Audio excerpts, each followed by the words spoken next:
ख़वातीनो हज़रात, ये सच्ची बात है कि अक्सर लोग बेटियों को विरासत में हक नहीं देते, बल्कि अगर कोई बेटी शादी के बाद अपना विरासती हक ले लेती है तो उसे लान तान किया जाता है और कहा जाता है कि अब खुशी या गमी में मेके से कोई चीज तोहफा या मदद की मद में नहीं आएगी। बेटियां भी भाइयों की मोहब्बत में अक्सर अपना हक छोड़ देती हैं, जो कि शरई एतबार से दुरुस्त नहीं। विरासत अल्लाह पाक की तरफ से अता करदा एक हक है और इस हक से खातून को महरूम करना जुल्म है। खवातीन पर होने वाले तशद्दुद के बारे में अगर बात की जाए तो पाकिस्तान में अक्सरियत इस जुल्म और ज्यादती का शिकार नजर आती है।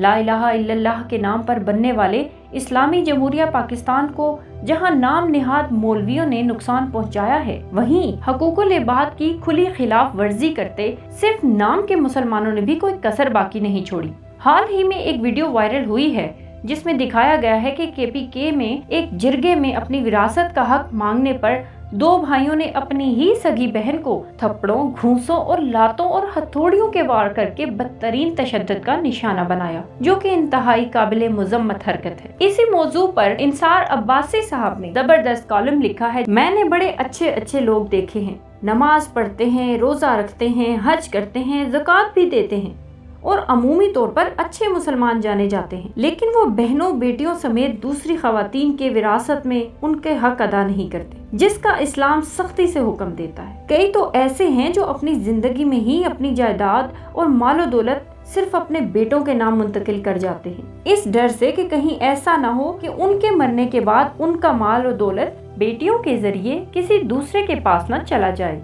अगर किसी ने ऐसा ना किया और इस नियत से भी अपना माल छोड़ दिया कि मरने के बाद इस्लामी तरीका और कानून के मुताबिक तमाम वारिस अपनी अपनी विरासत का हिस्सा हासिल कर लेंगे, लेकिन अगर मरने वाले के बेटे या बेटियां हैं तो बेटा एक हो या ज्यादा बहनों को जज्बाती तौर पर ब्लैकमेल करके बहला फुसला कर जबरदस्ती जायदाद अपने नाम करवा लेते हैं और बहनों से कुर्बानी का तकाजा करते हैं। अगर कोई बहन ना माने और अपने हिस्से का तकाजा करे तो उससे नाराज हो जाते हैं, और अगर कोई बहन अपना हिस्सा लेने के लिए कानूनी कार्रवाई करती है तो उसे बागी तस्वर किया जाता है। हमारे माशरे की अक्सरियत ये बात करती नजर आएगी और उसे जस्टिफाई भी करेगी कि बहनों ने भाई या भाइयों को अपना हिस्सा माफ कर दिया है। ये सब ब्लैकमेलिंग का नतीजा है। ये सब उस माइंड सेट का शाखसाना है कि जिसका इस्लाम और उसकी तालीमात से कोई ताल्लुक नहीं।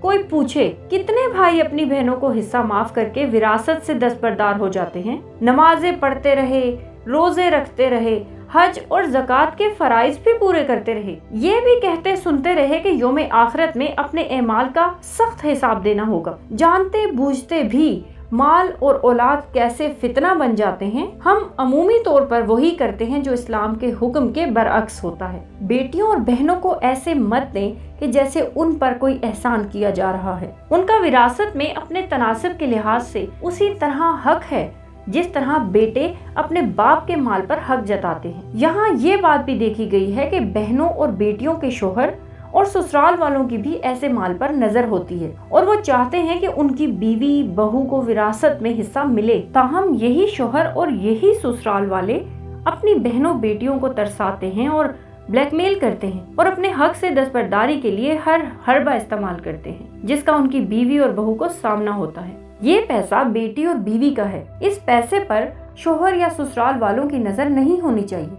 ये बहनों बेटियों का हक है कि वो किस तरह अपने पैसे को इस्तेमाल करें, और अगर उनका शोहर वाकई किसी माली मुश्किल में ना हो तो मैं इस बात का कायल हूँ कि जिन बेटियों और बहनों को अपने वालिदैन की विरासत में से जो मालो दौलत मिलती है वो उसे अपने हाथ में रखें। उसका इस्तेमाल ऐसे करें कि उनकी अपनी माली जरूरतें पूरी हों और उन्हें किसी की तरफ देखना ना पड़े। यहाँ ये बुनियादी बात है कि बीवी हो, बेटी या माँ, उनकी हर जायज जरूरत को पूरा करना मर्द की जिम्मेदारी है। यहाँ ऐसे भी मर्द देखे गए हैं कि औरत को विरासत में हिस्सा मिलते ही उसके माल को अपने कब्जे में लेकर अयाशियों में उड़ा देते हैं या बीवी से पूछे बगैर अपनी मर्जी से उस माल के मालिक बनकर उसे खर्च कर देते हैं। ऐसे कई केस सामने आए हैं कि शोहर और बीवी के बीच तलाक हो गई और यूं खातून का जो पैसा था वो मर्द के ही कब्जे में रह गया। हमारा कानून तो वही कहता है जो इस्लाम की तालीमात हैं, यानी विरासत की तकसीम शरई अहकामात के मुताबिक होगी। लेकिन यहाँ अलमिया ये है कि मुआशरे के मर्द की तरह हमारे निज़ाम का माइंड सेट भी ऐसा है कि औरत अगर विरासत में अपना हिस्सा मांगे तो उसके लिए इतनी मुश्किलात पैदा कर दी जाती हैं कि खुदा की पनाह। यानी कोर्ट कचहरी और महकमा माल के दफ्तर में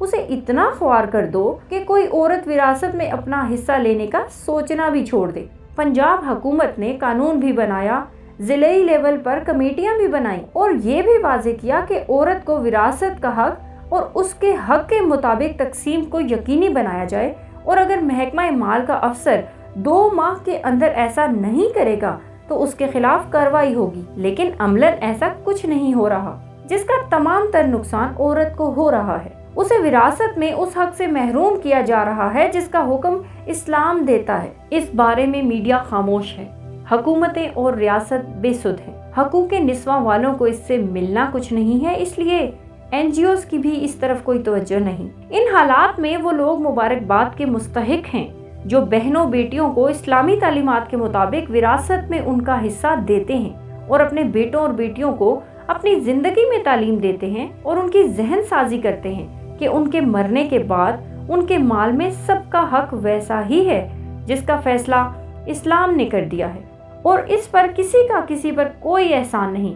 ना किसी को यह हक हासिल है कि किसी भी बहाने से किसी दूसरे का हक खा ले या उसे माफ करवा ले।